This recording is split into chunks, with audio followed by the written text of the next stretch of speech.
പാനൂരിൽ സ്ഫോടനത്തിൽ മരിച്ചവരുടെ സംസ്കാര ചടങ്ങിൽ CPIM നേതാക്കൾ പങ്കെടുത്തത് വിവാദമാക്കേണ്ടതില്ലെന്ന് മുഖ്യമന്ത്രി പിണറായി വിജയൻ.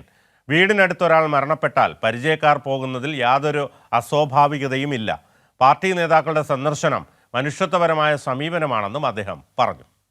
നിങ്ങളുടെ വീട്ടിൻ്റെ അടുത്ത് ഒരാൾ മരണപ്പെട്ടു എന്ന് വിചാരിക്കുക, അയാൾ ക്രിമിനലായിരിക്കും എന്ന് വിചാരിക്കുക, ഒരു ക്രിമിനൽ കുറ്റം ചെയ്ത ആളാണെന്ന് വിചാരിക്കുക. അവിടെ മരിച്ചവർക്ക് പുറമേയുള്ള അവരുടെ മറ്റ് ആളുകളില്ലേ, നിങ്ങളെ തൊട്ടടുത്താണെന്ന് വിചാരിക്കുക, നിങ്ങളവിടെ പോവില്ലേ? സാധാരണ നമ്മുടെ ഒരു സാമൂഹ്യ ജീവിതത്തിൻ്റെ ഭാഗമല്ലേ അതൊക്കെ? സാമൂഹ്യ ജീവിതത്തിൻ്റെ ഭാഗമായിട്ടുള്ള കാര്യങ്ങൾ നാട്ടിൽ നടക്കാറില്ലേ? അതിൻ്റെ അർത്ഥം കുറ്റത്തോട് പിന്നെ മൃദു സമീപനം ഉണ്ടെന്നാണോ? കുറ്റത്തോട് ഒരു തരത്തിലുള്ള മൃദു സമീപനവും ഇല്ല. പക്ഷേ മനുഷ്യരെപ്പോഴും മനുഷ്യത്വം പാലിച്ചു പോകാറുണ്ട്. അതിൻ്റെ ഭാഗമായിട്ട് കാര്യങ്ങൾ കണ്ടാൽ മതി. നമ്മുടെ നാട്ടിൽ ബോംബ് നിർമ്മിക്കേണ്ട യാതൊരു ആവശ്യമില്ല. നിയമപരമായിട്ടുള്ള നടപടികൾ അതിനെതിരെ എടുത്തു കഴിഞ്ഞിട്ടുണ്ട്.